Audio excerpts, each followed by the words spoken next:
All right, welcome, welcome, welcome, everybody. Give yourself a round of applause, first and foremost. Thank you so much. Welcome, everyone, to the Fall 2022. Can you believe we're in 2022? Equity Incubator Showcase, sponsored by the University at Shady Grove Lab for Entrepreneurship and Transformative Leadership, with the operating support of university startups. First, I'm going to introduce myself. The students know who I am. I call them students. My name is Lee Marie Thompson. I've served as a guide for these entrepreneurs for this incubator. I'm a social entrepreneur myself, a member of the University Startups team, and an adjunct professor at the University of Maryland Smith School of Business, primarily teaching entrepreneurship and social entrepreneurship. I will be your guide through tonight, moving things along. Corny jokes are included, so you can laugh or you can't, if you want to. So, for today, we have got an exciting roundup for you. But I want to tell you a little bit about the Entrepreneurship Lab in itself. The launch of the Entrepreneurship Lab at USG came about in 2020. It was made possible in a large part through the generous and vision of David and Mikkel Blair Family Foundation. Programs such as the Equity Incubator that we are celebrating tonight are made possible in part through funding to USG from the Montgomery County Economic Development Grant for nonprofits, through the Montgomery County Economic Development Corporation, and from WorkSource Montgomery. Lots of great organizations that support us. Tonight's program and many others like it that are hosted by the Entrepreneurship Lab would not be possible without these wise investors. So we want to say thank you to them all. Can we give them a round of applause, please?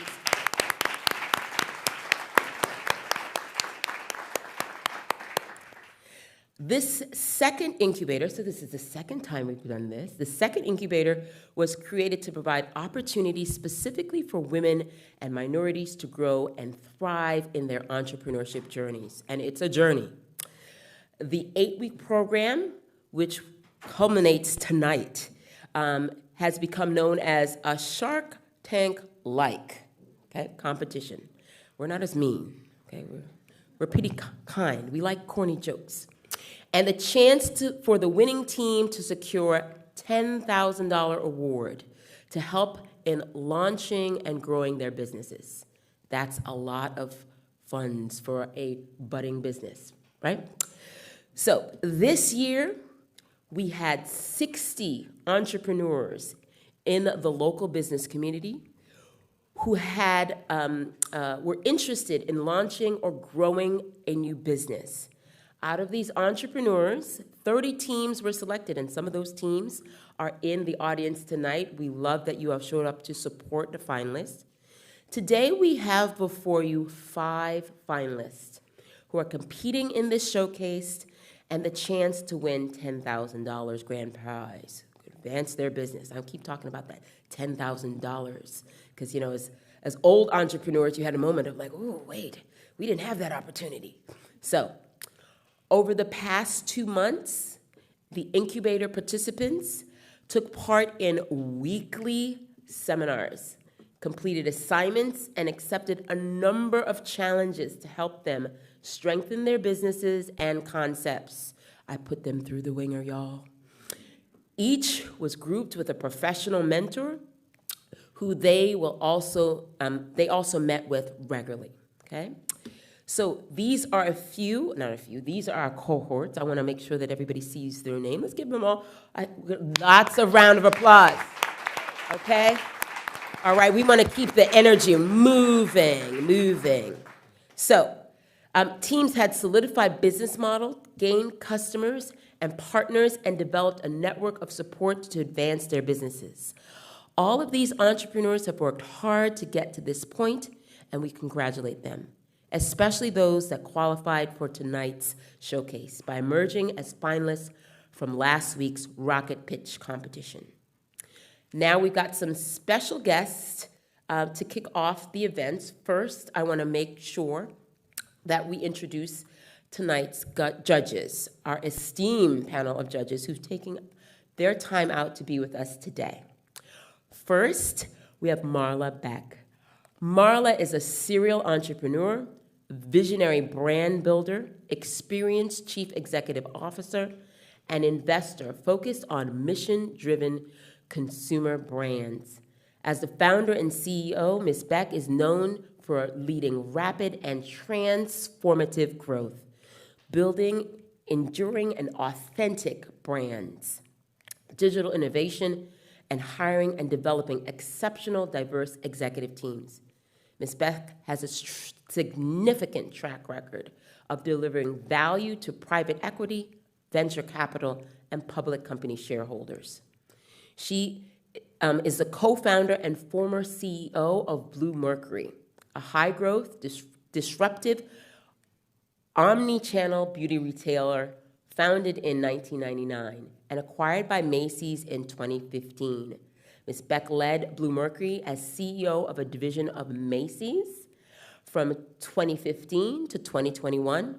She's an independent director of The Children's Place, where she has served on the Audit and Corporate Responsibility, Sustainability, and Governance Committee. Thank you so much for taking time out to be with us today.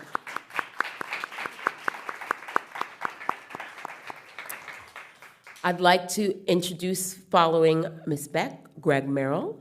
Greg, who's in the center here, is CEO at Adaptive Phage Therapeutics. He's an experienced entrepreneurial executive. He served as founding CEO for 4 VC-backed, fast-growing health-related product companies. As founding CEO of HT Medical Systems, he led the company through a $42 million merger with Immersion Corp. He has delivered over 50 invited lectures and keynote addresses covering business development, virtual reality, and medical technology. He's an author on numerous peer-reviewed technical papers and an inventor with 18 issued patents. That's a lot of patents, y'all. He successfully championed a congressional appropriation funding for a simulation-based medical training and certification initiative. He served as an invited guest editor for proceedings of the IEEE special issues on virtual and augmented reality in medicine. He's also served as principal investigator on numerous federal-funded research grants and as a referee reviewer for government-sponsored and nonprofit grants related to medical informatics and virtual reality technology. Thank you, Greg, for taking time out tonight.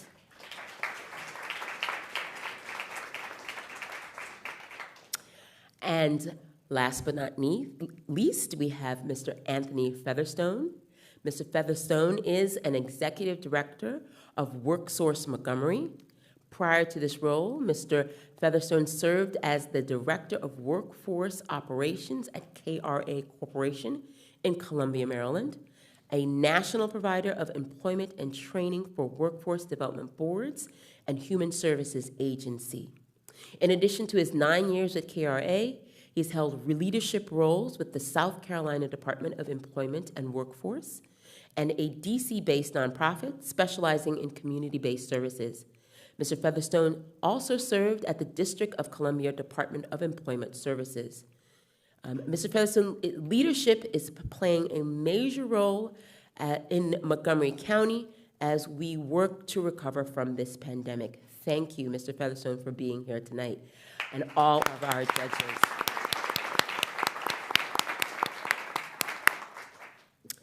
So we would like to, before we get going, introduce our executive director of the universities at Shady Grove, Dr. Ann. I got it. Kadimi. I almost had it, y'all. I was practicing all night. So come on up. Thank Thank you for getting it right. That was great. Appreciate it. Hi, everybody. Thank you. Thank you, Lee Marie, and thank you to you and to Mark Starren, who is the founding director of USG's Entrepreneurship Lab, to our awesome judges tonight. Great to see you all here, and to everyone who has worked so hard to make this second Equity Incubator so successful. I know you're going to hear from him later on tonight in the program, but a very, very special thank you in advance to David Blair, who, through the generosity of the Blair Family Foundation, has been instrumental in the launch of the lab from day one. Thank you so much, David. Well, what an 8 weeks it has been for the 30 teams that began this awesome opportunity to learn, to grow, and to compete, to build a business idea or build on the early success of their new business venture. I know that last week in the rocket pitch round, the field of teams who competed in the Field of Dreams participated in order to decide who would compete tonight, trimmed down to 5 teams that we'll hear from this evening. But I know that every single one of the teams that took part in this 8-week program are already a success story beyond measure. So congratulations to all of them. We are keeping our eyes open for each of you to see your growth and your impact. For anyone who may not be familiar with the universities at Shady Grove, I will tell you we are a very unique institution of higher education. We're not a single university, but rather a regional higher education center in the University System of Maryland. We offer 80 degree programs or certificate programs right here on this campus from 9 different state universities in the state university system of Maryland. I like to say 9 universities on one campus with great results. The academic programs that we offer here are specifically aimed at meeting the economic and workforce development needs of Montgomery County and the region. But educational equity is at the heart of all we do here. Our students at USG are often first in their family to go to college. They have work and family responsibilities, and they're often figuring out how to finance their own education. And if not for the USG campus and the pathway partnerships, many students would not be able to pursue their 4-year degree program. So educational equity is center. I want to just pause here a moment because we have a really important new member of our Shady Grove team, Jeff Ash, who is our new Chief Diversity, Equity, Inclusion Officer.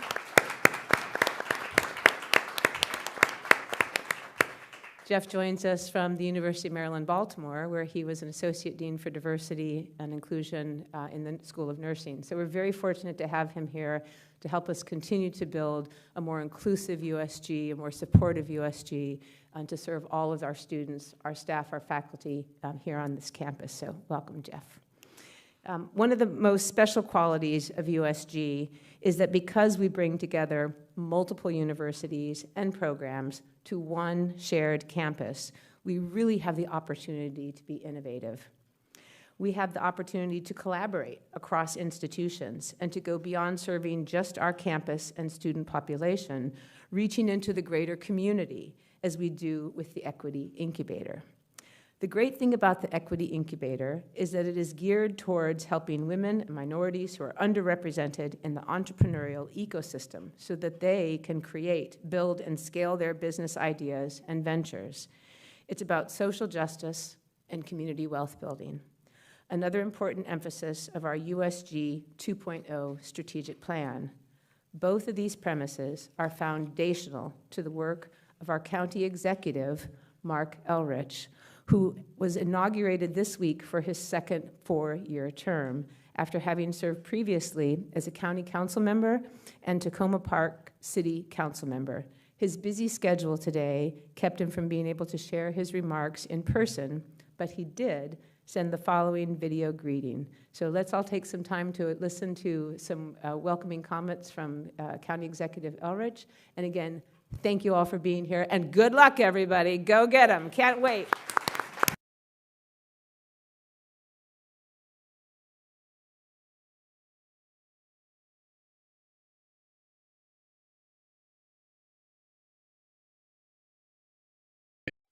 Good evening. I want to thank Dr. Kadamian and Mark Sterin for their vision to create this Equity Incubator program. Their work, as well as the work of Kathy Zamota and many others, have turned this vision into a reality. Understand that after starting with 6 teams last spring, the program has grown to include all of you. And this round, there are 30 new teams. That type of growth is an example of the amount of entrepreneurial energy that's here in this county, and it's exciting. When I became county executive, I committed to ensuring that we look at everything we do through an equity lens. And I value this program's emphasis on racial equity. Every entrepreneur who's willing to take the leap and start a new business should have the tools necessary to make their dreams successful. It's essential that support we provide is equitable and not just equal. There is a difference. When an entrepreneur has the tools they need to see their dreams clearly, the sky is the limit.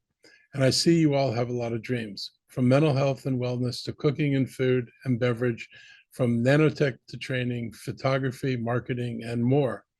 This incubator program was designed to give you the time and resources needed to think deliberately about how to take your dreams to the next level. And from what I understand, you're doing it.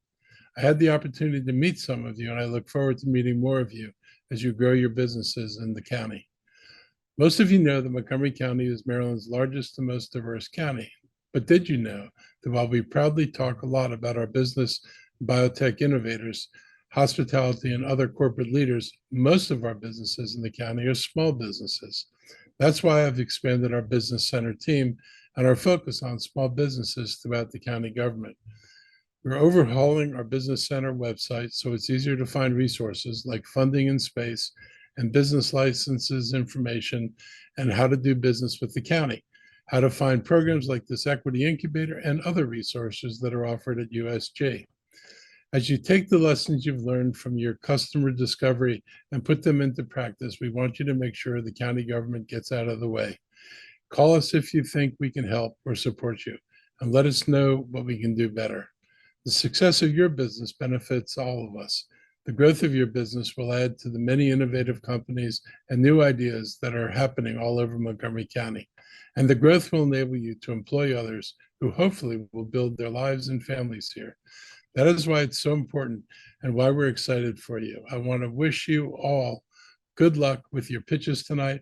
And I congratulate those of you who participated in this program. You're all winners in my book. Have a good evening.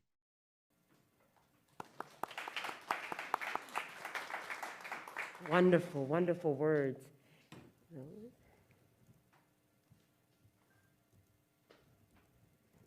Now,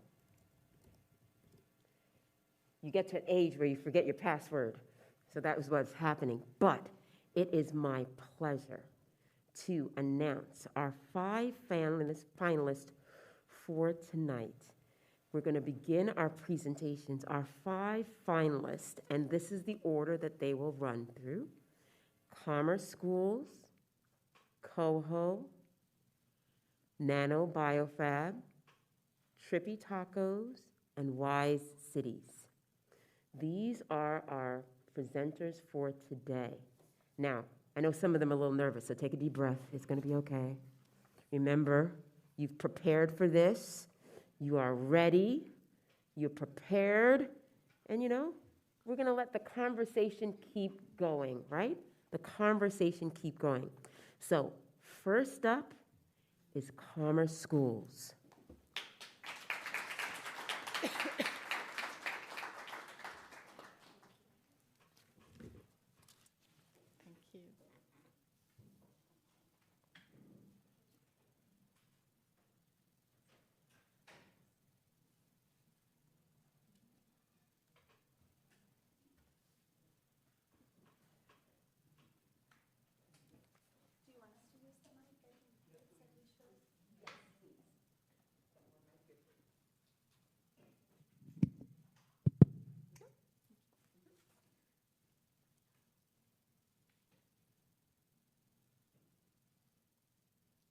My name is Meredith McNerney, and I'm a former school principal. One day, one of my students came to school after being rejected by her 3rd foster family. On that morning, she ordered chicken nuggets for lunch, but later she wanted pizza. And when she asked the cafeteria manager if she could change her order, The manager said no. So she ran and got her teacher. And her teacher went to the cafeteria manager and said, please, I just need you to help me out. This child deserves to have pizza today. And the manager said, no. It took me 75 minutes to calm that student down and help her to return to school safely. And believe you me, I made sure she had pizza that day. But I knew that I had a big job on my hands, and that was to help all of our staff become trauma-informed. My team and I are so excited to introduce you to the Calmer Schools Network. Black and brown children are more likely to be exposed to childhood trauma than their white peers. And children living in poverty are 9 times more likely to experience physical abuse, sexual assault, parent incarceration, and other forms of childhood trauma. Yet 75% of all teachers are not trained in trauma-informed practices. That's where we come in. We provide coaching, courses, workshop, and training to help educators become trauma-informed. Prior to the Equity Incubator, we had 2 main clients, Shepherd Pratt and Jefferson County Public Schools. We've done a lot of research and done a lot of experiments. First, we found out that our Hair on Fire customer is a district leader that does not have an internal team able to provide this type of training. Then we got serious about remarketing and branding ourselves. We completely redid our website and worked on our messaging. But the question that kept coming up was, what is the impact of this training? We know that students who experience trauma are more likely to be sent to the principal's office. So we went back and we talked to 2 principals who we had previously worked with, and we studied their office referral data, and we were able to show that we helped to reduce office referrals by 30%. That amounts to 11 more instructional days for children, keeping them in the classroom and out of the principal's office. We also looked at our revenue model. Currently, we generate 80% of our revenue from in-person learning. But we want to be able to take what we're able to do in person and provide a digital course and experience for educators so that schools can learn on their own time with flexibility. So we talked to our current users that are currently implementing digital courses, and we found out what they like and what they don't like. And we've got great ideas about what needs to be upgraded in order to provide these courses and training digitally. We also found out through this experience that some of our users were not finding our Facebook platform or how we had built a community online effective, so we actually dropped that and we put our energy elsewhere. We've had a lot of traction since the Equity Incubator. In fact, for every 2 out of 10 customers we talked to, we were able to get some type of booking or referral or an opportunity for additional revenue. All of this helped us to generate 5 new trainings in Prince George's County Public Schools, 3 trainings in Montgomery County Public Schools, and 3 conference invitations, adding up to $108,000 worth of revenue in the last 8 weeks. We believe our idea is ready to be scaled, and we want to make a difference for public educators and students everywhere. But we need the help of an investor because we believe that the best way to help give the opportunity to more educators is through our online courses. We want to make our online course experience as good as what we offer in person. We know that we started this business a 1.5 years ago, and we were able to impact 600 educators. And we believe over the next 5 years that we have an opportunity to scale this to 30,000 educators. And you are at time. Give her a round of applause. Thank you. Judges, you have 4 minutes. You have 4 minutes of questions. What questions do you have for Meredith? Can you talk a little bit about the selling process and how you find the person to sell to and what the reaction is, and what your like 2-second pitches when you sell the process? Yes, so we started out mostly on referrals because I have 25 years of experience in public education. And from there, we've built our business based on the referral market. Moving forward to be scalable, we're attending conferences. And our 2-minute pitch is really talking to that Hair on Fire customer, the district leader who is saying our schools are chaotic, our teachers aren't sure how to support students who are coming with a lot of mental health challenges. And so we provide them ease and use in terms of our training and practical strategies to help get impact into their schools. Great, thank Thank you. you. Love your mission. Thank you. Ultimately, in success, where does this go in terms of a potential exit for the investors? So where we really feel that we can scale this is through our digital courses. We have looked at our competitors, and a lot of competitors are providing courses, but they're all over the place in terms of the education market. There's nobody out there that's focused primarily on trauma-informed practices. And so I'm actually in a doctoral program at Northeastern University, really studying transformative leadership. And what I'm discovering through that process is that if we're going to impact our educators and ask them to engage in this training, we have to take good care of them as well. So part of our idea is to implement mental fitness tools and wellness for educators, giving them the opportunity to have accessibility to those tools and be able to keep their cup filled so they can do the great work for kids. Thank you. So I love your model as well. So as you scale, and I guess during the scaling process, you move into more digital training. How are you going to kind of keep that it factor, that personal touch, as more people are being trained on a digital platform as opposed to like being trained by someone like you who has the energy, passion, etc. How are you going to like not allow the training to be watered down because it's all digital, self-directed, and online? That's a great question. Thank you for asking that. So I teach at a university right now, and during COVID, all of my courses were moved to Zoom. So I've learned some of the best ways to engage an audience online. And so an example of that is working through modules in short videos where teachers are able to see me and my other consultants on the team, and they're able to get information in short snippets, and then we have them do something interactive. That allows for a principal to be able to say, okay, during our staff meeting today, we're going to engage in module 1, and then we're going to do something interactive. It gives the principal the tools that they need to be able to make this training a reality in their day-to-day process. Thank you. Great. I'm curious about the revenue model and how you price the service, because I know schools have budgets, and there are a lot of new educational platforms that are always asking them to be added. So how do you price it, and do the schools have budget for this? Yes, great question. With COVID CARES funding, there's a lot of funding out there right now and schools are looking for support. But we also have partnerships. So an example of a partnership for us is with Shepherd Pratt. And they are the largest mental health nonprofit in the country.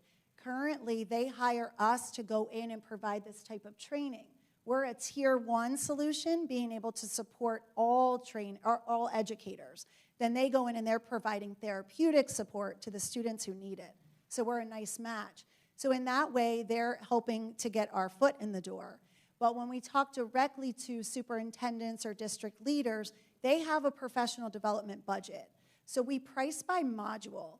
In fact, we have 9 modules currently, and when we currently go out and we work with a school, we'll do 3 modules at a time. So superintendents get to pick and choose, and those are generally priced at $3,000 per 3 modules. Got it. Thank you.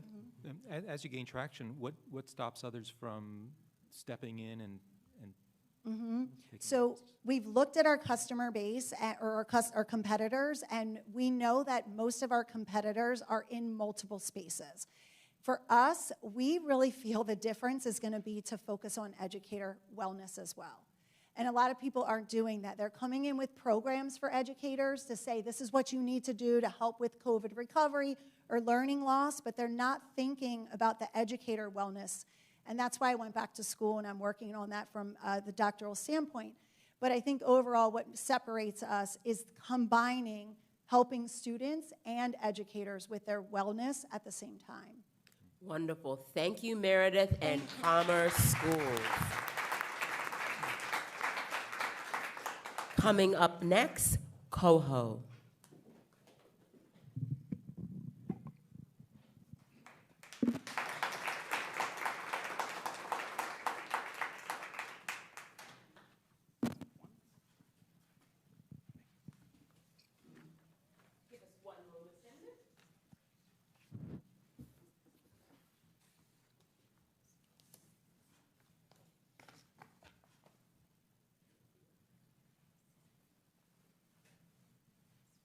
Good evening, everyone. In case you haven't noticed, planet Earth is shrinking. What do I mean? Communication now occurs at fiber optic lightning speeds. Connections are available at the touch of a button, and it feels like society is advancing at an exponential rate. In many ways, we feel more connected to the neighbors next to us than we've ever been before. But why does it feel like even though we're closer, at times it's become harder to truly understand one another? What do we mean? If we look at the news, there's no shortage of news about shootings, about attacks, about wars, about assaults. In a world where we're supposed to be getting closer together, why does it seem like there's a greater gap between our understanding? The reality is we're not totally understanding how people go before, we're not totally understanding how connections between people are made. The reality is we need to focus on the things that are connecting us, not the things that are dividing us. But let me not get ahead of ourselves. What are the things that connect us? Things like music, things like sports, but things like food. Yes, food. Food has long since been a major connector of peoples.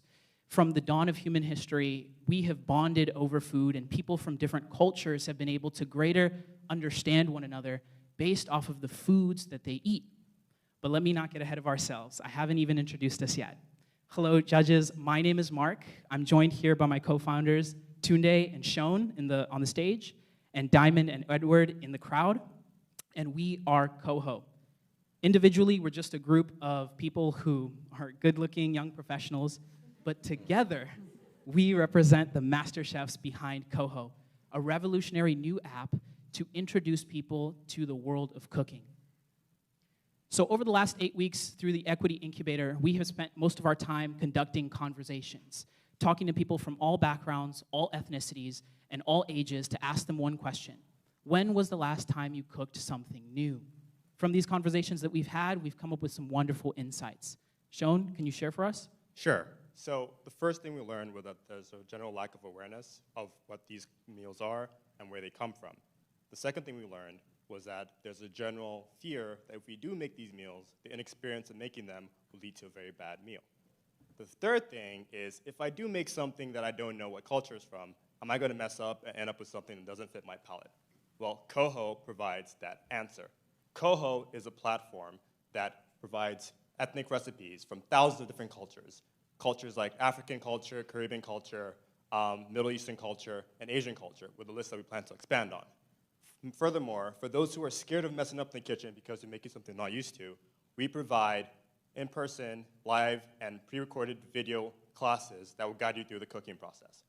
And for those who are worried that whatever they make would not suit their palate, we introduced the Coho Palate Analyzer, which is an AI-assisted recommendation system that caters recipes specific to your palate.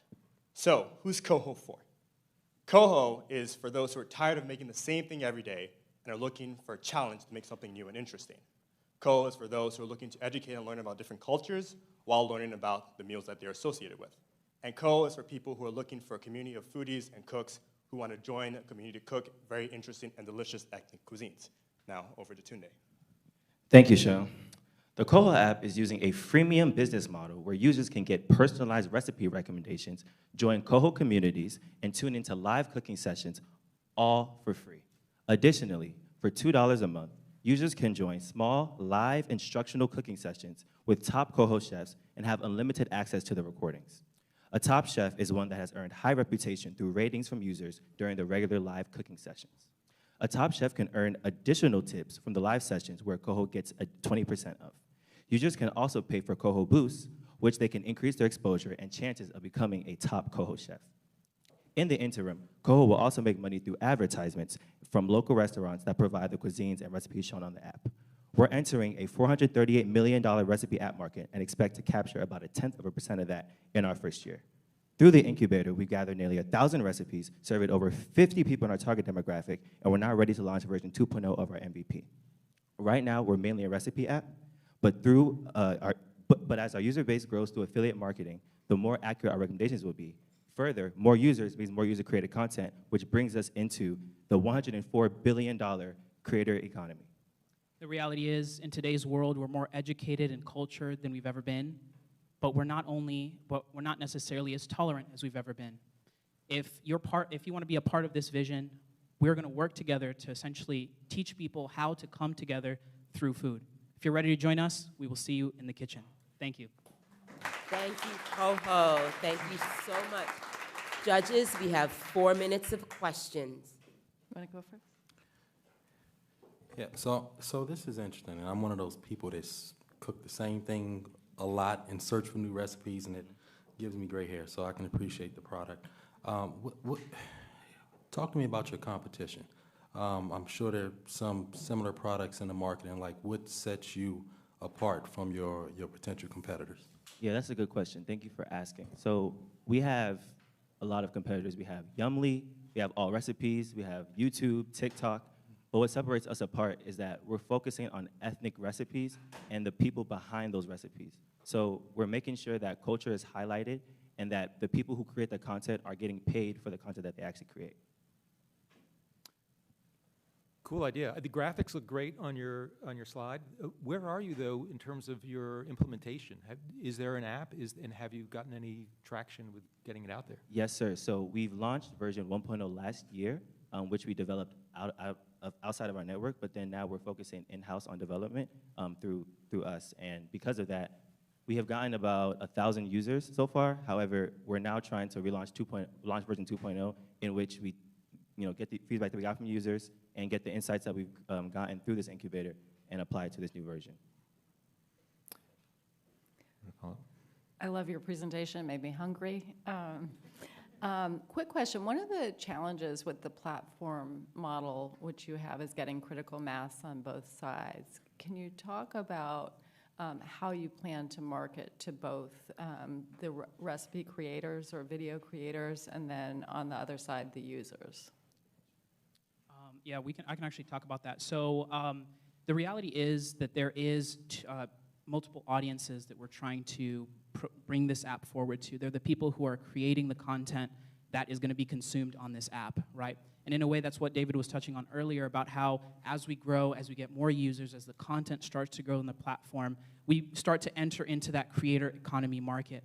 But the other side of things is, of course, the users, the people who are there, of course, to learn about new dishes that they might like, ethnically diverse, that taste good, that are in line with their dietary needs. Our idea is to basically go ahead and use social media platforms and affiliates to be able to promote the product, to be able to let people know in their own networks about how this app is helping them diversify the meals that they're eating. And over time, the idea is that this would have a snowball effect as more people start to hear from, Mr. Merrill had this wonderful recipe that he ate last night. It was brand new. It was Indian food. He never had it, but he loved it. Now I want to know, okay, cool, what other dishes can there be found on this app? And people start to let their friends know and family know, and of course, because of social media, that virality aspect is also there. So that's kind of our approach to the marketing side of things. Great, thank you. Thank you. With the 1,000 users that you've had, have you collected any metrics on repeat users or the stickiness of the app?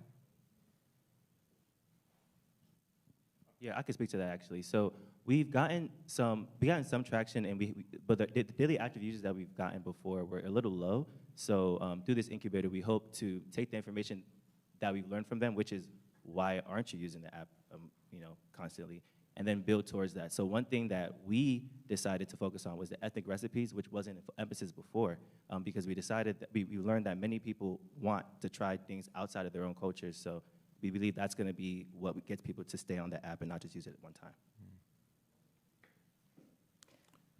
So I have one more. I'm sort of intrigued by the AI palette recognizer. So can you talk a little bit more about how you came up with the idea and sort of what are some of the attributes that would be in that? Yeah, so I guess the first recommendation system we had was based on just whether meals were similar to each other. So if this has a similar ingredient, if there's an ingredient in one meal that's in another meal from a different culture, then we base it off of that. But then we're thinking one day, and we thought, okay, hold on. There's more to this. It's not that people want to eat something that's directly similar. We want to eat something that's compatible with them. So we don't want to be recommending the same, this has beef in it, I'm going to keep on recommending beef. We want to know, what is it that you can tolerate? Can you tolerate spice, sweetness? What is that threshold? And find meals in different cultures that would meet that need for you. And that was the inspiration for the idea, and that's how we built it up. Great, thank you. All right, so Tunde, Mark, and Dr. Shun, thank you so very much. Coming up next is a nano biofab. Come on up, get your slides going.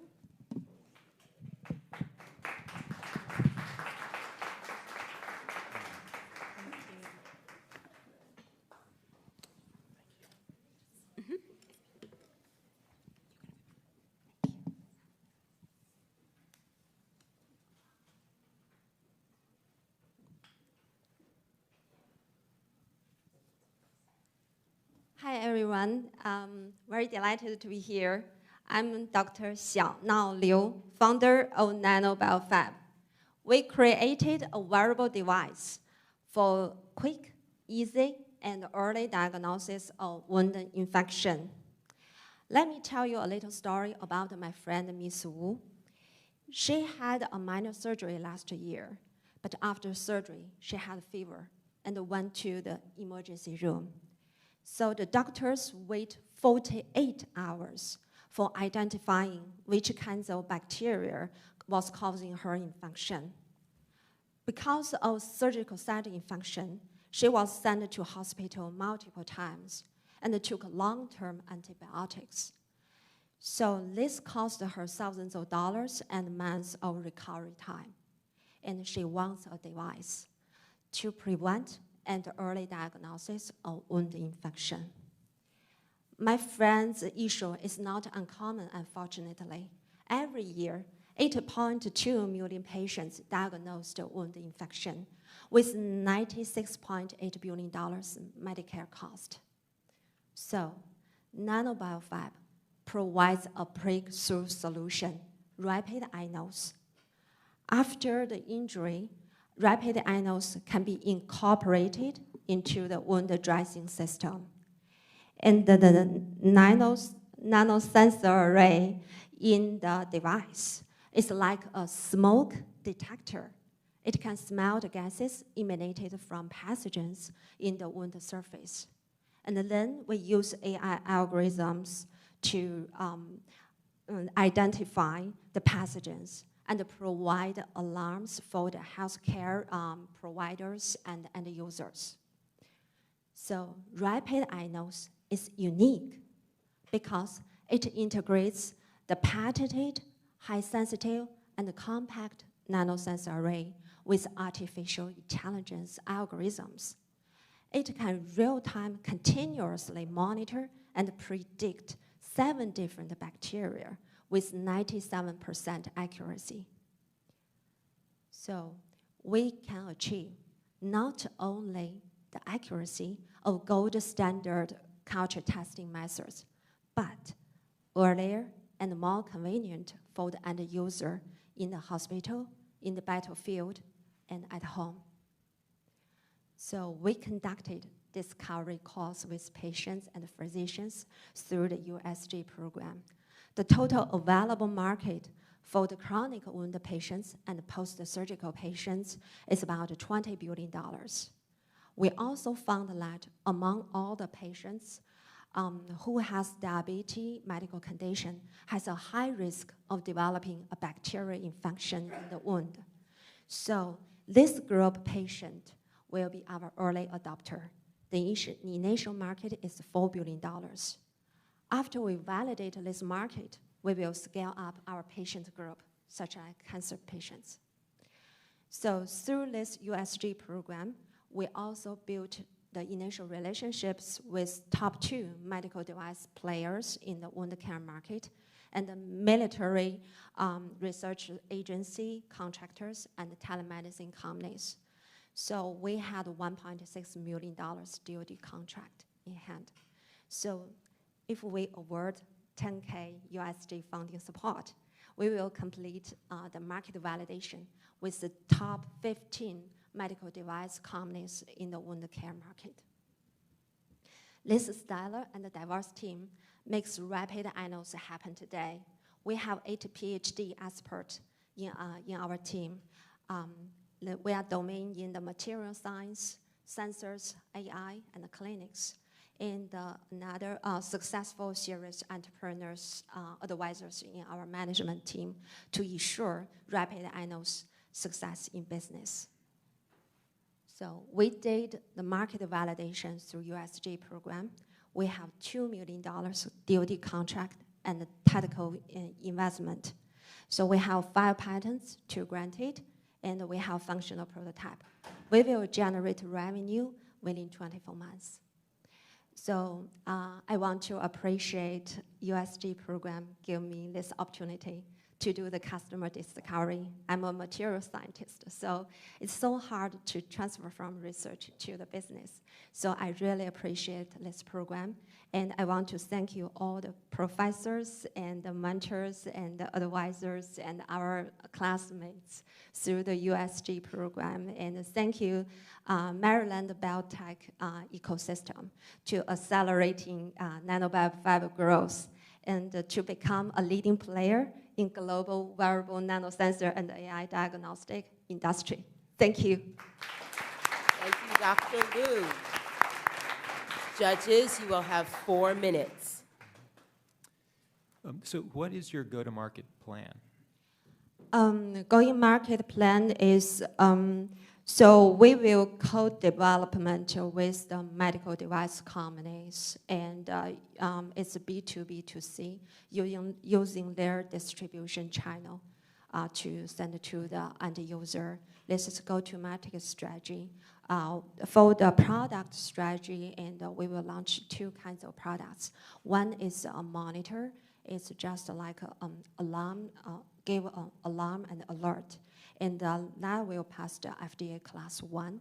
And we have a medical device diagnosis that will take a longer time. Yeah. So. You talked a little bit about your competitors in the market. Do any of them have wide adoption, or what have been their barriers to adoption if they're not successful? That's a good question. So it means the competitors. Yeah. So I'll say it again. So there are competitors in the market that you brought up. Some are some successful.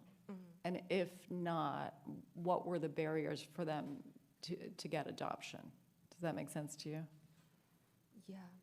I mean, I guess the question is around differentiation from the competitors, and why your product is better than those competitors in terms of that. Yeah. Thank you. So the unique part is compare with our competitors, like the traditional method, the culture testing and the PCR testing, and they require the lab equipment and the lab expertise. And like the culture testing will take 48 hours. And like the imaging the point of care, so we use photo, take a picture, and use app analysis. The accuracy is very low. And at the same time, is I think the unique part is we are doing the early diagnosis. This is the unique. And after you have injury, and we don't need to wait, you have symptom, you have fever, and you are chill. We don't wait that moment. So we are a monitor from the beginning. It's a continuous monitor. So after injury, you wear the device. We can monitor from the pathogen, colonization, and not waiting for the infection. So I think we grasp the timing, and also the price. We have advanced. Is like I showed here. Each patient is $100. Like you do the culture testing, and it will cost $50 to $100. And you also need to visit a doctor. And for us, our price for a patient, we provide full sensors, is $100. So, and we also have advanced technology like a sensor and AI, and you can use at home care. Yeah. So we provide advanced technology and with a cheap price and more convenient, no pain. Yeah. Great, thank you. Thank you. I know it's early in terms of your development for figuring out maybe the ultimate cost of goods, but you say that it's $100 per patient for sensors. Yeah. Do you have a sense for what the margins could be for your sensor? So the cost of goods is below $5. Yeah. So for the $25 per sensor, we still have enough margin. Mm-hmm. Yeah. So if you could just talk a little more about the efficacy or accuracy numbers of data that you receive, like from trials and testing and so forth. You know, you can do more and more at home from a medical perspective. So I think this is in line with the trends, of course, but you know, I just think I'd like to hear a little more about the numbers, because consumer trust is something that you're gonna have to build with, I guess, a newer product. So like, what has been the efficacy rate or accuracy rate that you've seen from your trials? So actually, that's our preliminary data, and we are doing the pig skin model testing now. And the next step, the accuracy is from the lab. We grow the bacteria in the agar plate, and also we grow bacteria in the pig tissue model, and we generate that accuracy. And the next step, we will move to the real animal model testing, and let's see the accuracy. Yeah, but we have confidence to reach to that accuracy. Great. Yeah, because we have a strong team. I have just one more quick question. So if a hospital were to take on this technology, would it be that all patients that have wounds that went home from surgery would use this technology, or would it be up to the doctor to choose which patients? Would it be part of the general hospital protocol or just the doctor's decision? We interview the physicians, the doctors, and the left side of the doctors and physician assistant and the nurse, they can make a decision whether they can use it. But the doctor cannot make a decision to like a hospital ordered our device. They have a group and discuss every month to make a decision whether purchase. Can you say that one more time? I'm sorry. So the doctor and the physician assistant and the nurse can make a decision whether patients can use it or not.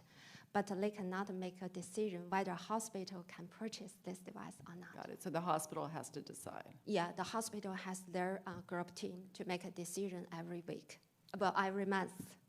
Got it. Yeah. Thank you so much. Thank you. Thank you, Dr. Liu. Thank you, Dr. Liu.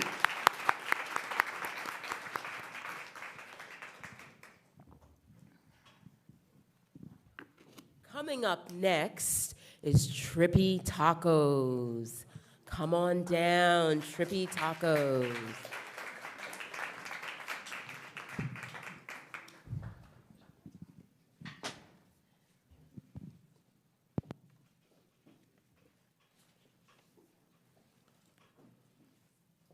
Take your time.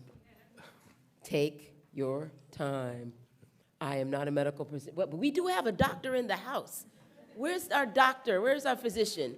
Wave your hand. She's here somewhere. There we are. So if anything happens, just in case, just in case.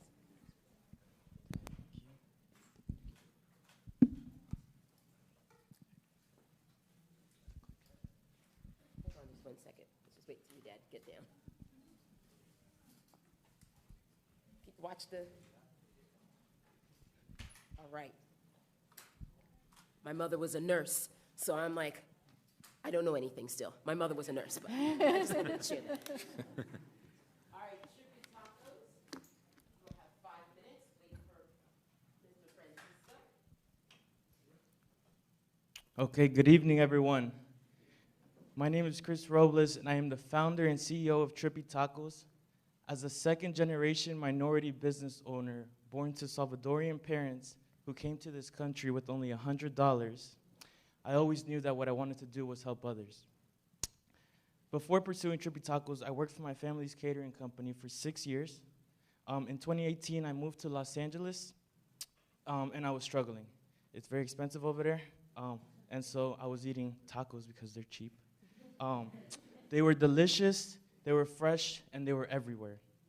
I was amazed, and I realized about the opportunity back here in Montgomery County, and so that's why I came back and started Trippy Tacos.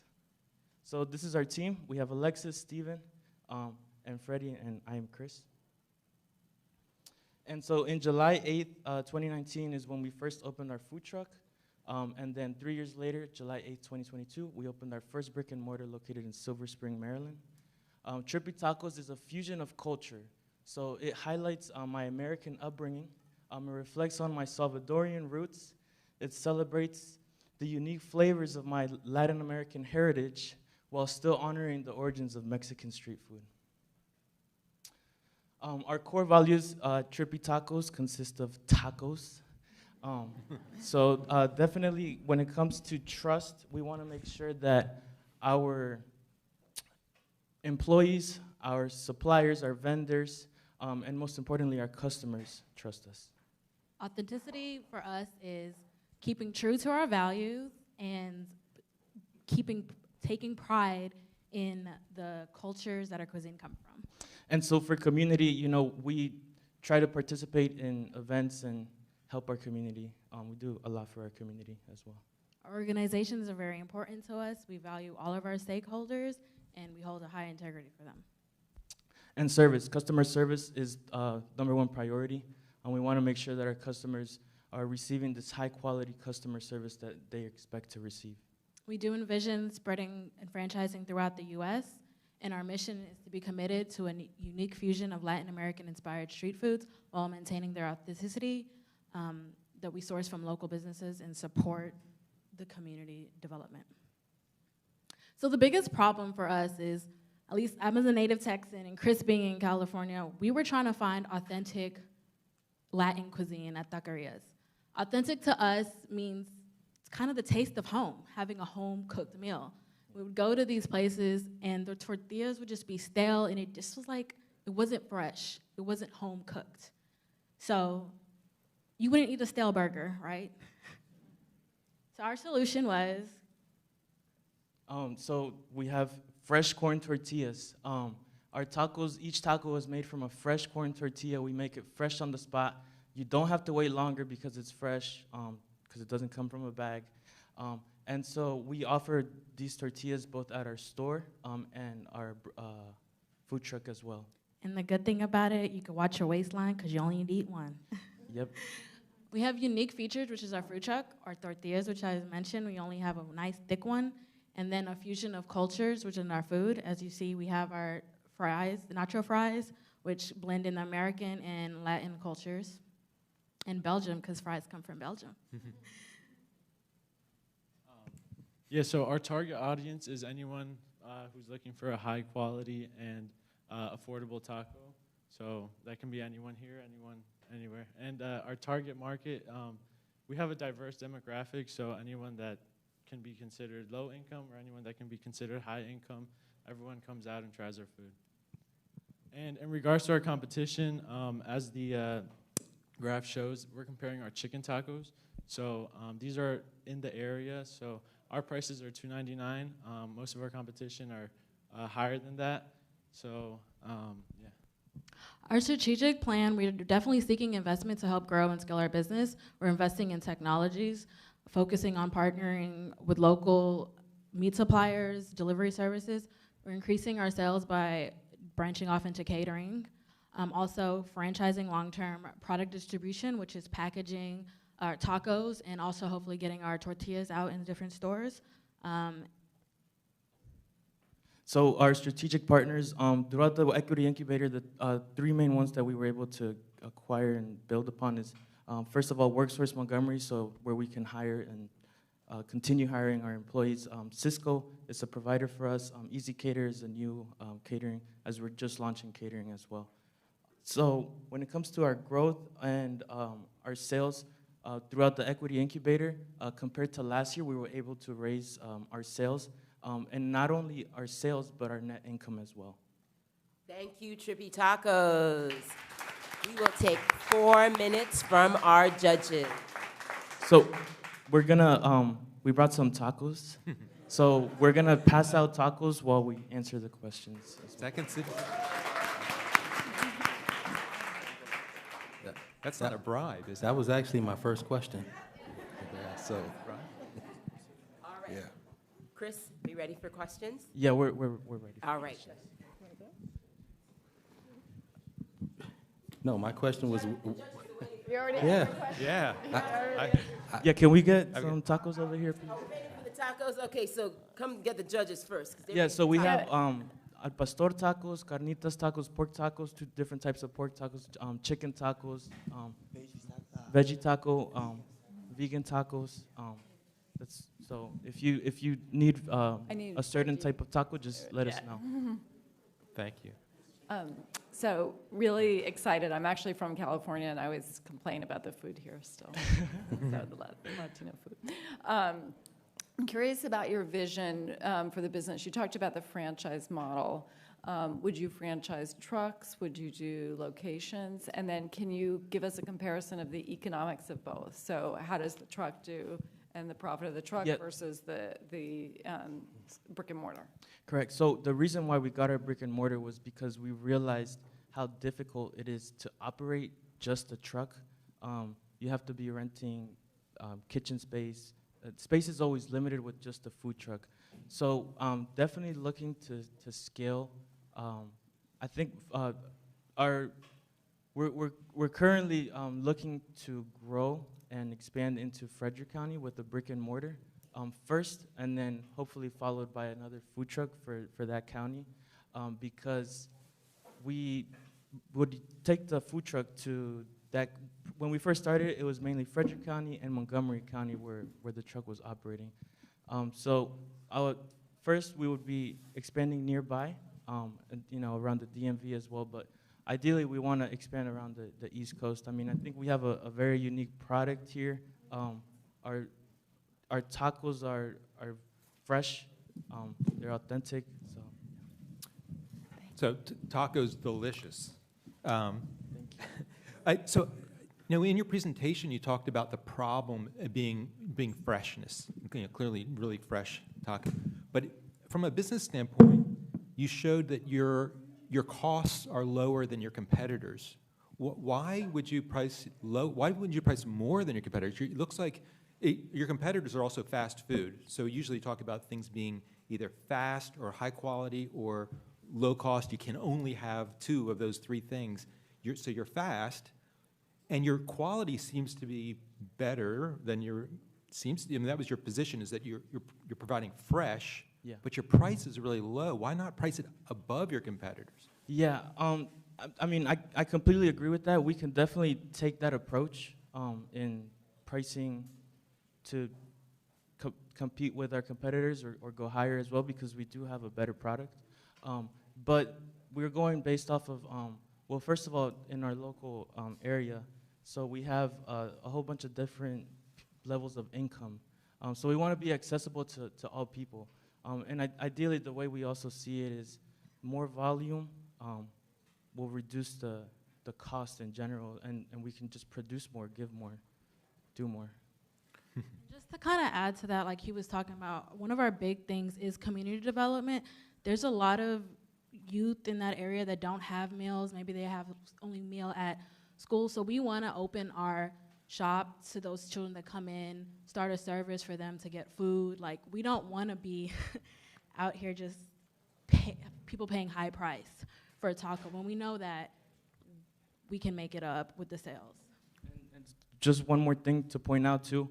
I mean, the taco is kind of the strategy to bring in the customer, because we offer more things. We have quesadillas, burritos, nachos, which I didn't get to mention, but we were nominated the best nachos in the state of Maryland by Mashed, which has over 25 million readers worldwide. Nice. So, the other products that we do offer, those are definitely higher price. But the tacos is kind of more like the base of our business. I just have a question. I was confused a bit when you talk about franchising, and you've got the fresh food restaurants, but it sounded like you were also talking about providing product in stores. So what's your business model? Is it to be a fresh food provider or to be prepackaged food? Yeah, so those are more long-term goals as we expand and grow into like having a warehouse where we distribute all our food to our different locations, and we can offer packaged foods, like just more offerings, more sales, stuff like that. So that's not right now. It's for the future. Thank you so much, Trippy Tacos. I'm going to send a personal plug. A vegetarian taco needs to come down here. Okay? All right. Thank you so much. And Francisco, what taco are you looking for? No, thanks. A pastor, pollo. All right, so coming up next is Wise Cities, but we're going to give it a minute because I see there's movement of tacos and taco sauces and things. I'm going to hand this to you. We have another mic that's going to be coming. There we go. Another mic that's going to be coming. And the clicker. So hold on just 1 second. We want the movement of tacos. Yeah, we got 2 mics. Hello? It smells very good now. Yeah, so hold on, ladies. I want to make sure the movement of the tacos can settle down so it's not a distraction. Does any judge need any more water? All right. Those tacos look good. I wish I had one. A vegetarian one. It's also my ulterior motive in waiting, is hoping that one of those vegetarian tacos comes down. Don't start yet. I'll better get them to her quick. All right.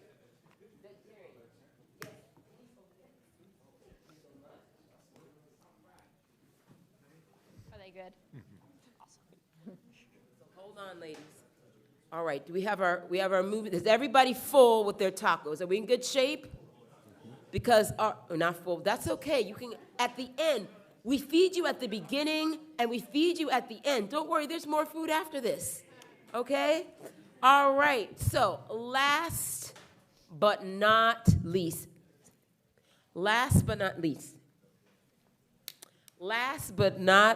we have Wise Cities. Ladies, you will have 5 minutes to present. Don't worry about people eating their tacos. It's not because, you're presenting. Popcorn. Popcorn. All right, here we go. Yeah. Hey, everyone. Meet my grandpa Yasha. I've always loved spending time with him, but when he came to stay with my family, I noticed something that pained me. When we couldn't be there, he would sit in the same chair and watch the same shows alone. He didn't have a community, and I didn't know what I could do to help.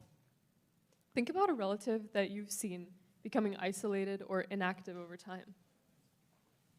40% of seniors experience chronic loneliness, damaging mental health, and doubling the risk of early mortality.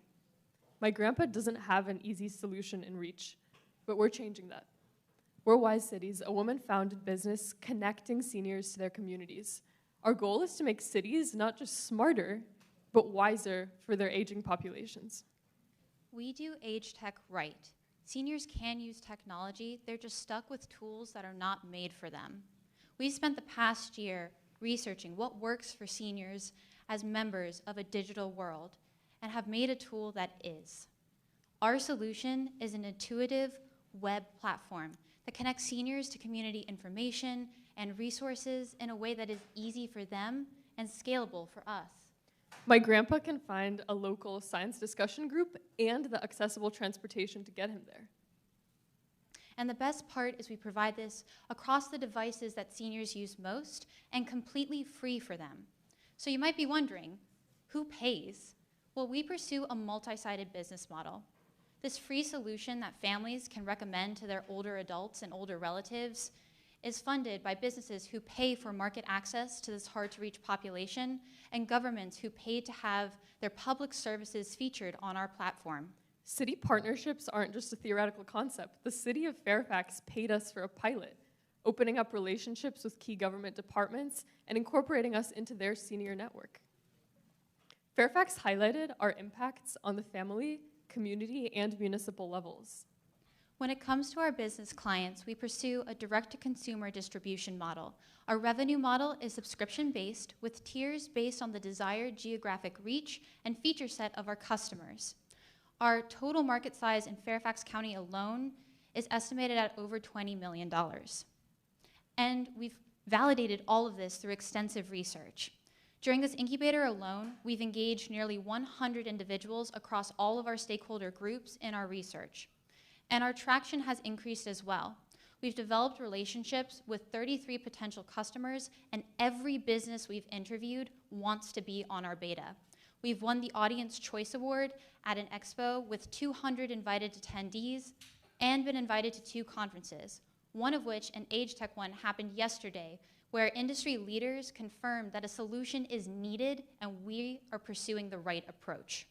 But our competitors fall short. Stitch, our closest competitor, prides itself as a senior community platform but lacks any community integration and relies on paid users. Senior Planet, which is an AARP resource site, is very difficult to use and doesn't welcome organizations to join in the way that we do. None of our competitors prioritize accessible design and a local focus. So who are we? Our CEO, Marie, has had her app development work featured in the House of Representatives. Our Adobe recognized CPO, Kat, has scaled her past venture from 6,000 to 30,000 members, and our founder team also includes a past startup founder and an NIH neuroscience research fellow. And we also have a team of over 10 industry experts guiding us, including the founder of the largest DMV newspaper for older adults and representatives from the National Council on Aging. We are ready to scale. Thanks to the opportunities provided to us through this incubator, we expect to have 5 city departments, 15 senior centers, 50 businesses, and 200 older adults on our platform by March. And now is the best time to do this because the aging market is projected to double by 2030. We are now looking to make a difference here in Montgomery County, where the senior population is growing 6 times faster than any other age group, and the ecosystem is actively supporting innovation in healthy aging. With the $10K from the Equity Incubator, we would double down on our user research, expand our team, launch our upcoming beta, and accelerate our timeline to support more Grandpa Yashas around the country soon. We hope you'll help us in keeping the golden years golden. Thank you so much. Thank you, ladies. Judges, you have 4 minutes for questions. So great presentation. So, I'm just curious, outside of like the Fairfax, government and service providers that you're working with, what does that marketing plan look like to reach the other Grandpa Yashis of the region, the nation, the world? Yeah, so one thing is that for a lot of senior serving organizations, it's hard to reach this population because they're not scrolling around on their phones all the time. They're hard to reach through typical advertisements. So when we're working with cities, one of the first things that they're offering us is trusted channels of communication that seniors can trust too. And we're also going through families where there are younger people who are concerned and want to have a tool that they can easily present. So when our marketing includes all of those avenues. Senior centers also have expressed interest in helping us reach their member base, and they have offered to do this already out of the ones that we've talked to. Can you talk a little bit about the Fairfax County pilot and what you did? I don't know if it's complete or where you are in that.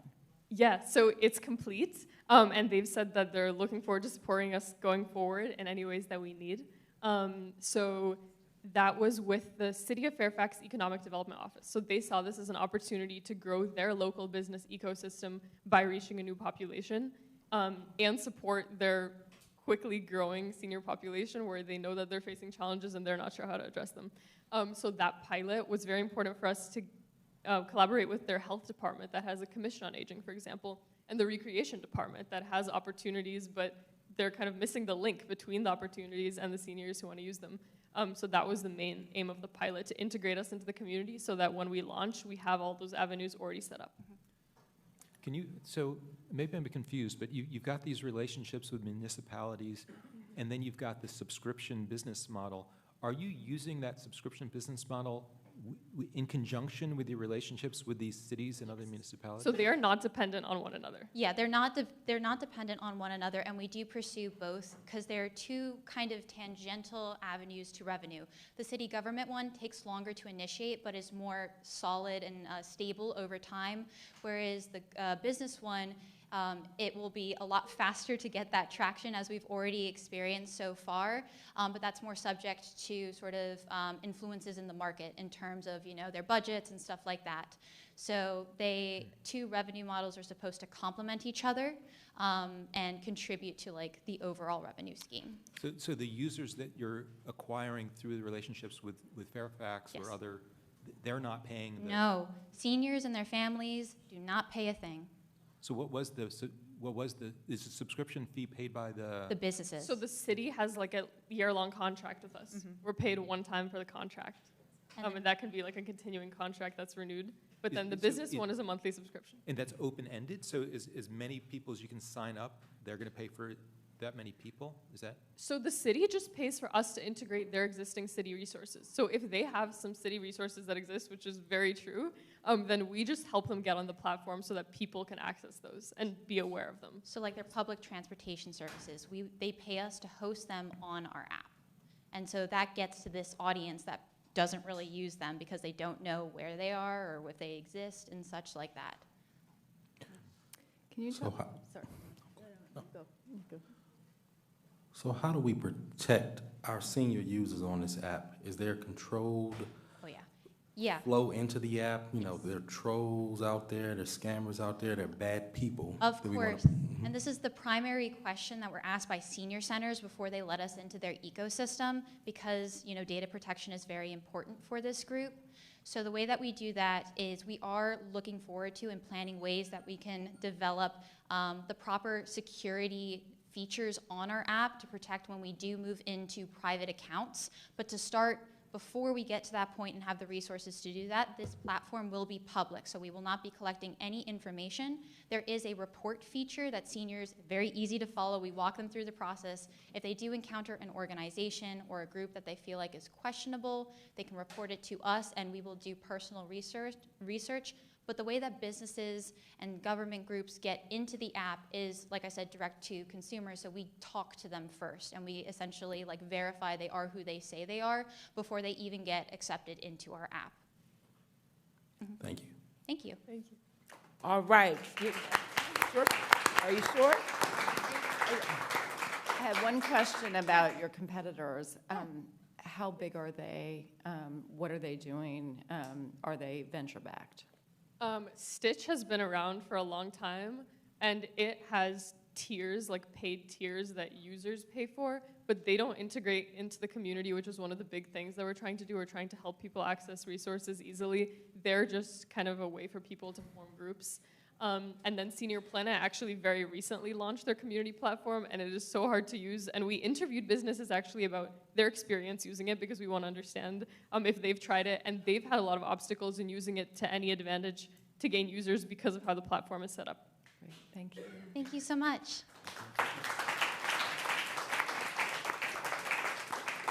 Thank you, Wise Cities Cat and Marie.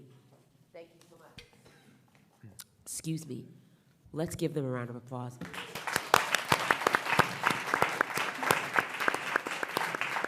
Let's give all of our team a round of applause. Judges, you can take your seats. You are going to go with Mr. Francisco to the secret room.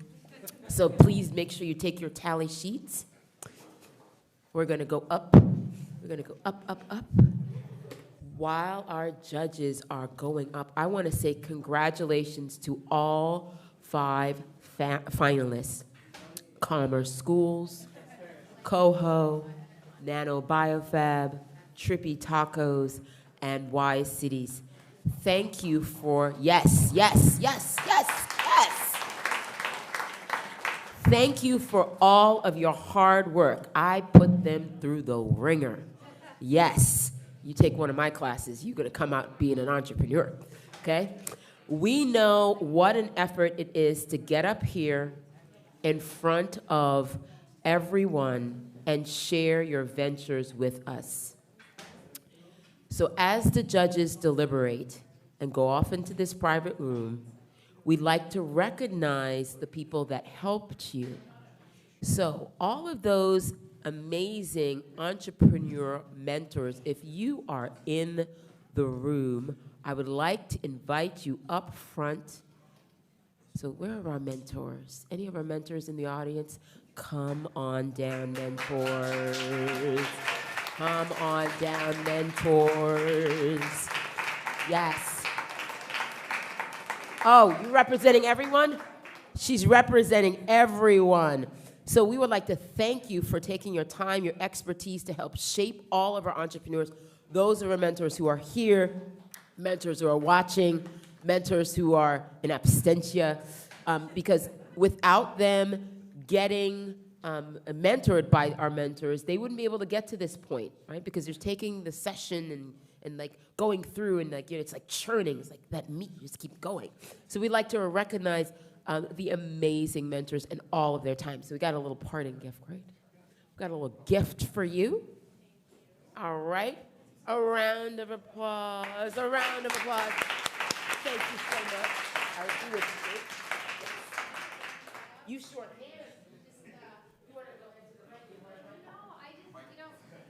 Sorry, this is my second year doing this mentorship.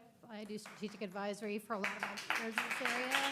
But I'm just proud, right? I always feel like at the end, it all comes together. And watching the transformation from the companies that I was able to start with from the beginning with all the work that you guys have done and brought together has been incredible. So what I'm proud of is 3 of the 4 that I mentored are here today.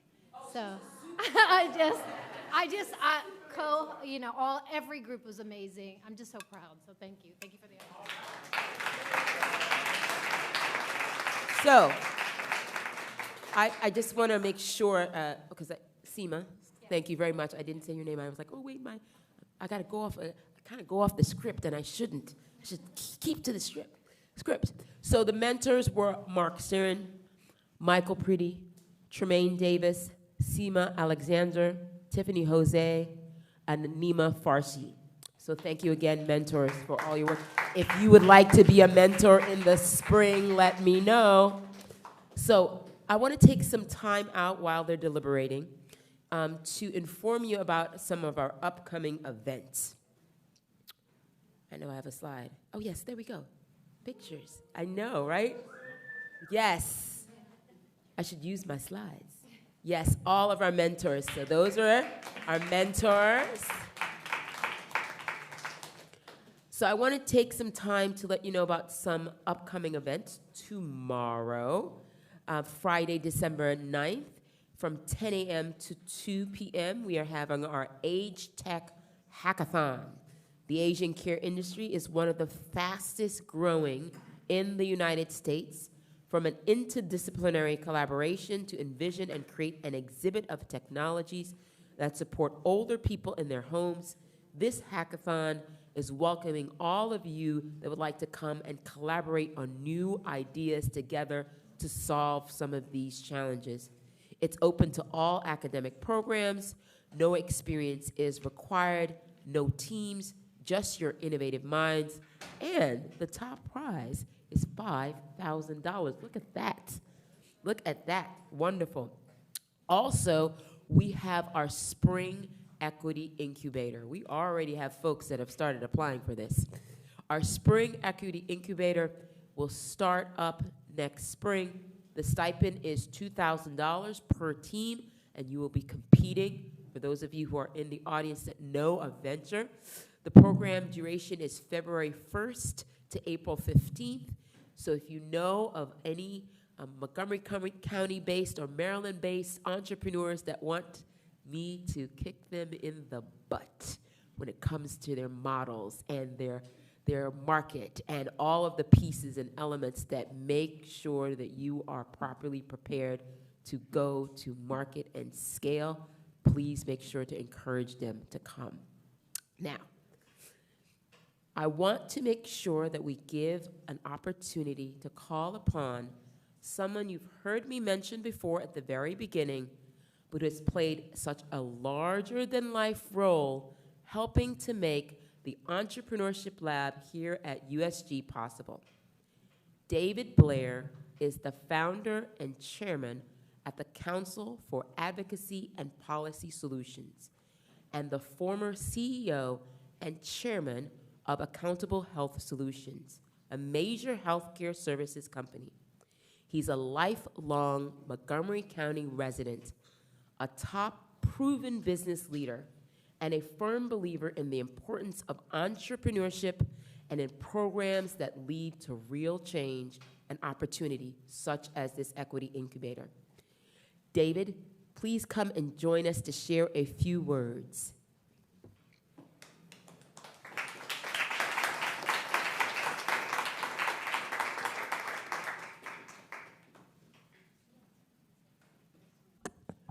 thank you for that warm introduction. So this was just an idea 3 years ago. I remember meeting with the USG leadership team across the courtyard here.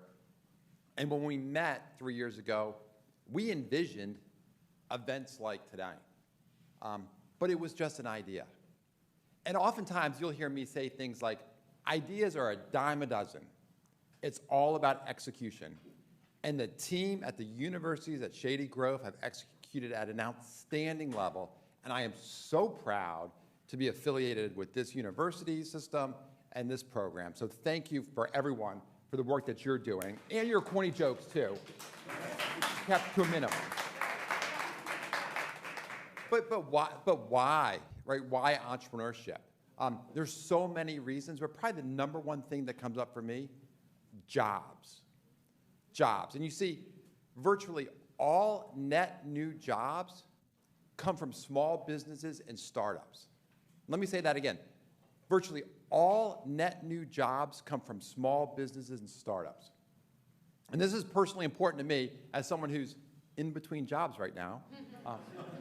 I'm looking for a good job. Hint, hint, teams over there. Like, I'd love to work for any of you guys. Looking good. But that's true. So we need good paying jobs. And that's so important here in Montgomery County. In fact, in Montgomery County, over the last 10 years, we actually have less private sector jobs in Montgomery County today than we did 10 years ago. And those jobs are our tax base. They pay for all the services that we value, right? Our schools, transportation solutions, public safety, our parks come from a good, healthy tax base. And so we need jobs. And so it's programs like this that's exposing students and creating the next level of entrepreneurs. I'll tell you just, while we're waiting for the judges, I'll kind of expand. I grew up in a house, my dad was an entrepreneur. And so to me, it seemed really easy. Like I was like, well, my dad can do it, I can do it, right? And weirdly, things like the sciences seem so difficult to me. Like someone says they're an engineer, I'm like, oh, you must be really smart, right? Or a doctor or a physicist, because I wasn't exposed to that. But I learned through my entrepreneurial ventures, I was like, oh my gosh, we need to start exposing and training the next generation so that they start creating those jobs that we need to pay for all those services that we value. So clearly in my book, there are 5 winners tonight. All your businesses are great. I applaud your courage. It takes so much courage to come up here with your ideas, your tacos, right? To face those questions and that scrutiny. So thank you for your courage. Thank you for starting your businesses. And again, I look forward to announcing the winner here in just a few minutes. Thank you.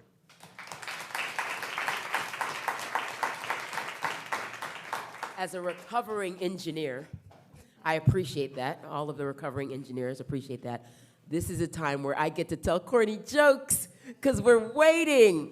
But before I start any corny jokes, are there any questions from our audience of participants and or those of us who are viewers that you'd like to ask any of us at the staff here at USG and or any comments you want to make? Because, you know, sometimes you're not one of the judges, but you can provide some feedback and or provide some input. Anybody had any questions and or comments? None? Am I the only one that's like, oh, wait, what about that? What about that? Yes. Well, I was going to ask, how many teams for next year, and how are you going to staff that and find the mentors to run that big of a leap? Well, we're going to limit it to 60 total applicants, and we're going to dwindle that down to 30. And then the same thing, they're going to compete to be 5. So the competition is stiff. I don't know about you, the quality of entrepreneurs that we get in this program is top notch, right? So the competition is going to be stiff, but we're going to continue to grow as much as we possibly can. But as far as mentors, you know, an experienced entrepreneur makes some of the best mentors because we know what happened when we failed and when we succeeded.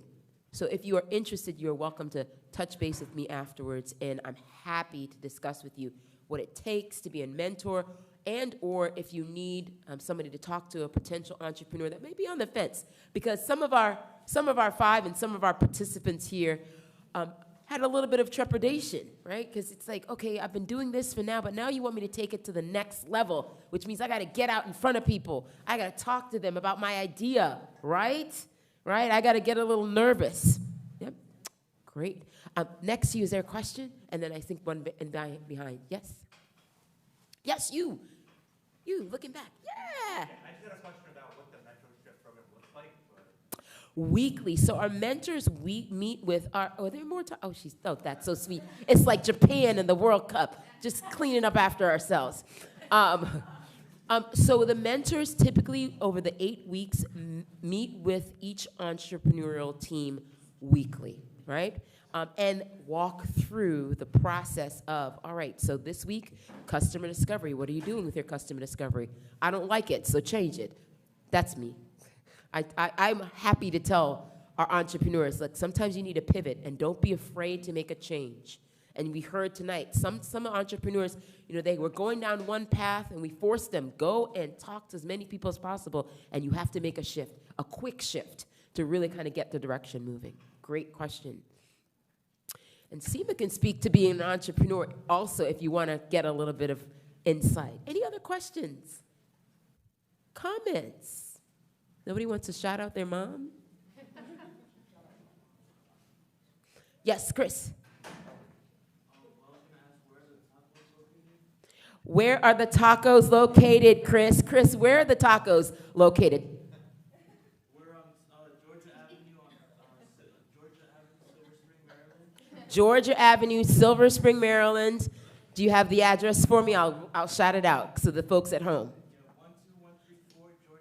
12134 Georgia Avenue. So if you're in Georgia Avenue and you're down there in Silver Spring, please make sure to check out Trippy Tacos and make sure you send your friends. I love it. I also wanted to say that I really appreciate this program.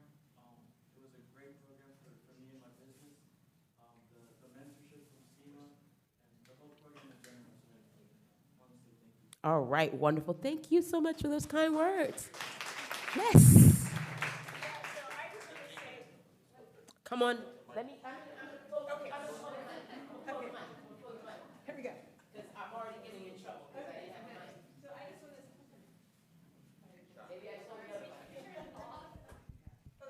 to. Hello. Okay. I just want to say, amazing. All of the presentations, all of the ideas, as far as you all have come, I'm just blown away by it. I don't know how we choose a winner tonight, but I wish you all the very best, lots of success. You're going to be changing the world. So I just want to, again, thank, as Chris just pointed out, the mentors. Thank you to the mentors. Amazing work, hard work, but so impactful, so wonderful. And thank you again to David Blair as well, and to everyone who's here tonight. But really, I just wanted to say thanks to the presenters and their good work, and we look forward to seeing what happens, but also to see all of you grow and do great things. So thank you all.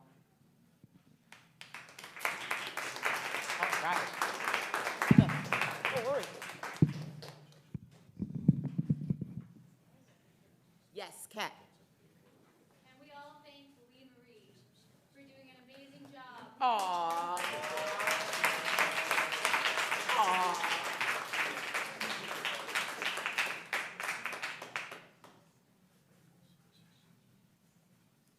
All right, finalists. I've been instructed. See, I get instructions too. See, I follow directions. Thank you so much for this kind words. I need the finalists to come up because they're going to take your picture while we wait. That's a good use of our time. And then everybody can see you. And then maybe you can get friends and family to also take the picture in the background so that you can tag yourself on that Facebook or the adult social media, which is called LinkedIn, for those of us. Facebook, LinkedIn. Oh, wait, no. Your generation is, what is it, TikTok? The TikTok and the Snapchat? Anybody on those things?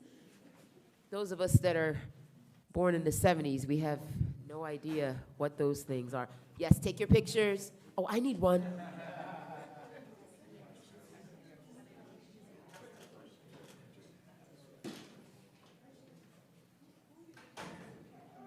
All right, you're gonna make sure you look at this camera first. All right, this camera first, because that's gonna be the professional one. And now, everybody with their own personal camera, put it up. Take a picture, and then you post it And if you're old like me, you try to figure out how to work it. Leave Marie do it selfie style. Oh, I should do it selfie style.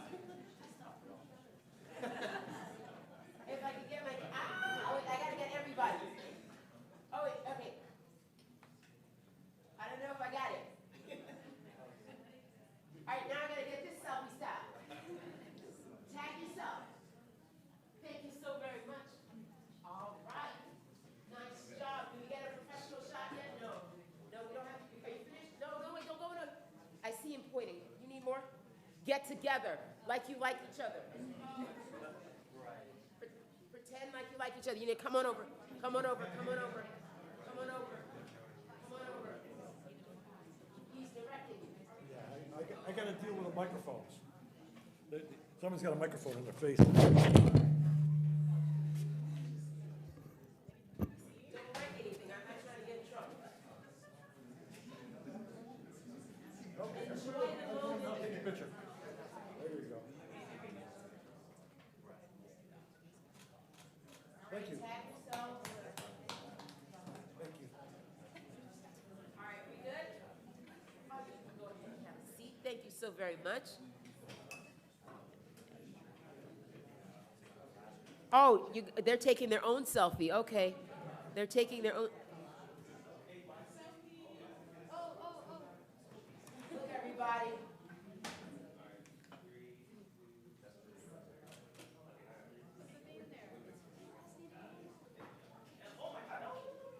I photobombed. I photobombed everybody. I feel good. That's why they're taking another picture, because I photobombed.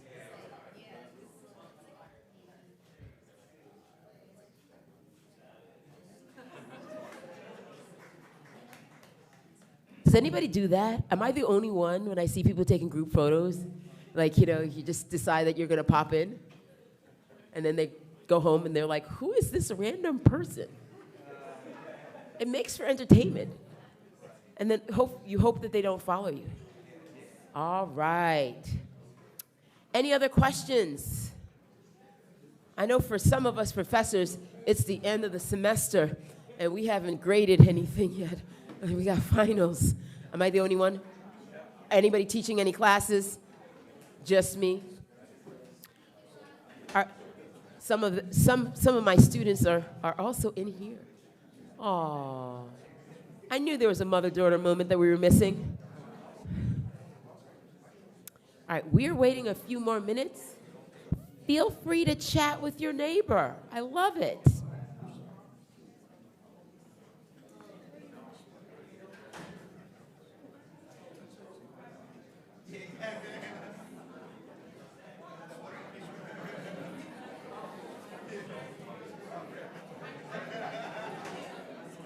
All right, for our folks on the stream, on the live stream, I just want to make sure that you're aware, folks on the live stream, the Age Tech Hackathon is happening tomorrow, December 9th, tomorrow from 10 a.m. to 2 p.m. Those of us on this live stream, please make sure that you think about coming out tomorrow, building 4, room 1201. The top prize is $5,000. Those of us on the live stream, please do consider, if you've not done a hackathon, it really is a great opportunity. You might be thinking to yourself, I'm not an engineer. I'm not a technologist. I don't want to be the one to do the thing. You go to these hackathons and it becomes great. Wait, it looks like I don't have to stall anymore. Okay. All right, I'm no more stalling. So we're gonna bring back up Mr. Blair. Let's give ourselves a round of applause. All right, so.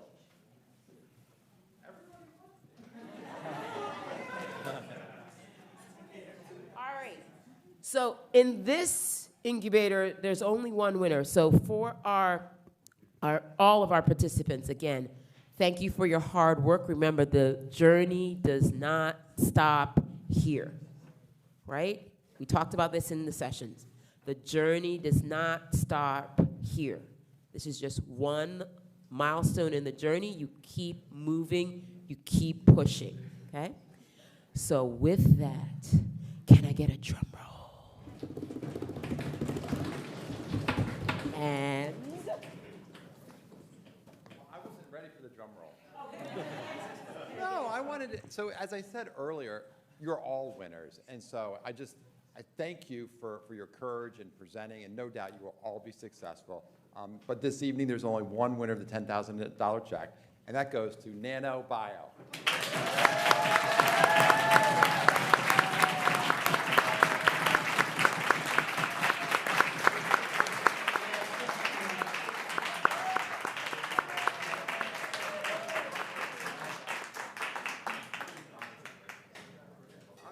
stay there for the pictures. Stay there for the pictures.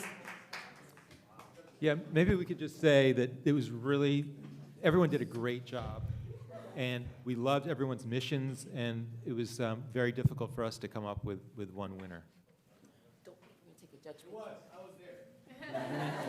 Can we get the judges up here for a photo with our winner? Go ahead, and we're going to get our judges, and we can get our, come on up, come on down. You want to get in there? Yes. All right. So our professional camera is right in the center, right? Your eyes are there.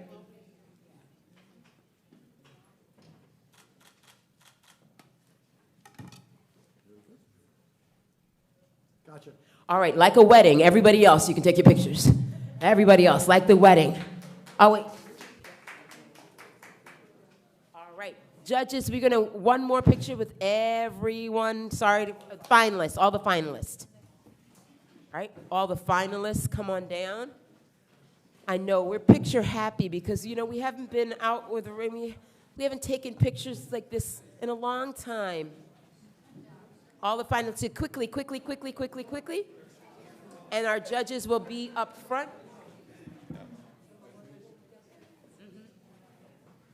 All right, finalists, we'll hug at the end. We'll hug at the end. We'll hug at the end. We'll hug at the end. Judges up front with our, there we go.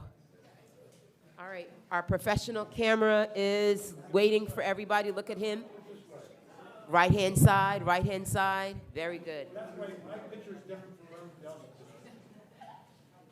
That's how you differentiate. Here we go.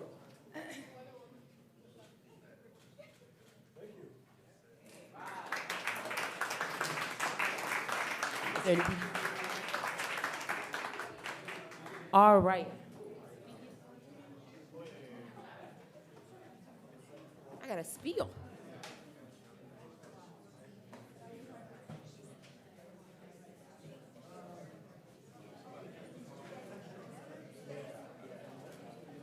All right, so we here at USG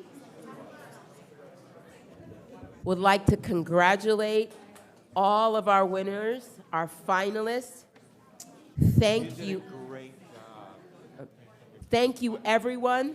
Thank you so much to our judges, our program supporters, once again, to all of the USG and University Startup team who played a role in this program.